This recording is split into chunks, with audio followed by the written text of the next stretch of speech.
অফিসে বা যে কোনো কাজে গভীর মনোযোগ ধরে রাখতে যে কাজটি করতে হবে সেটা হচ্ছে আপনাকে সবসময় হাইড্রেটেড রাখতে হবে এবং ভালো খাবার খেতে হবে।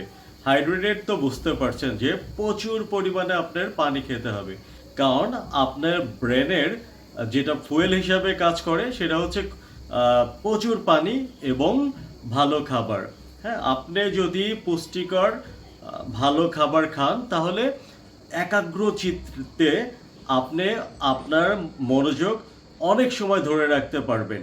তো আপনারা দেখবেন যে যেসব মানুষের অনেক বেশি পুষ্টি তাদের কনসেন্ট্রেশন অর্থাৎ মনোযোগ অনেক বেশি, যে কোনো কাজে তারা অনেক বেশি মনোযোগ দিয়ে একাগ্রতার সাথে কাজটা করতে পারে।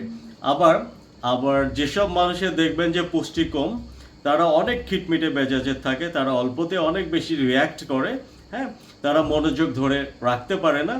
যখন একটা মিটিংয়ে দেখবেন কিছু মানুষ তারা অফ মোডে থাকে, সবাই যখন একটা কথা খুবই মন দিয়ে শুনছে তখন উনি দেখবেন যে অন্যমনস্ক থাকে, তাকে বারবার ডেকে কনসেন্ট্রেট এদিকে নিয়ে আসতে হয় আর কি। হ্যাঁ, তো সেই জন্য আমি আপনাদেরকে যে কথাটা বলতে চাচ্ছি, আপনি যদি অনেক বেশি মনোযোগ ধরে রাখতে চান, আপনার ব্রেনের ফুয়েল হিসাবে প্রচুর পরিমাণে পানি খান এবং খুবই পুষ্টিকর সমৃদ্ধ খাবার খান।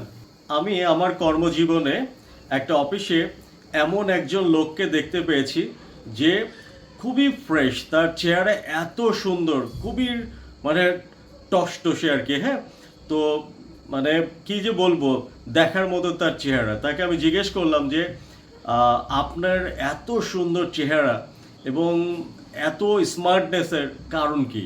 তখন সে শুধু বলল যে প্রচুর পানি খান।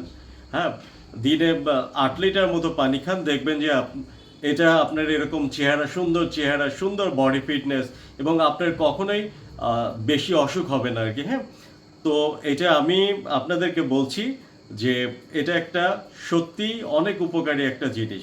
আপনি আপনার অফিসে বা কাজে মনোযোগ ধরে রাখতে হলে অবশ্যই যে জিনিসটা করতে হবে সেটা হচ্ছে একটা নির্দিষ্ট টাইম পর পর পর্যায়ক্রমিকভাবে একটা রেস্ট নিতে হবে আর কি। সেক্ষেত্রে আপনি এই মেথডটা 3-3-3 এই মেথডটা ফলো করতে পারেন, যে একটানা নিরবিচ্ছিন্নভাবে 3 ঘন্টা কাজ করার পরে পরের 3 ঘন্টা কাজের আগে 3 মিনিট রেস্ট নিতে পারেন, জাস্ট 3 মিনিট।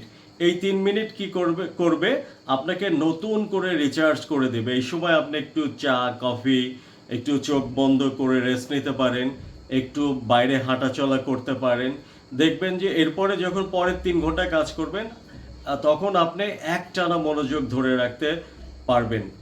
আপনাদের অবশ্যই মনে রাখতে হবে বিশ্রাম কাজের অংশ।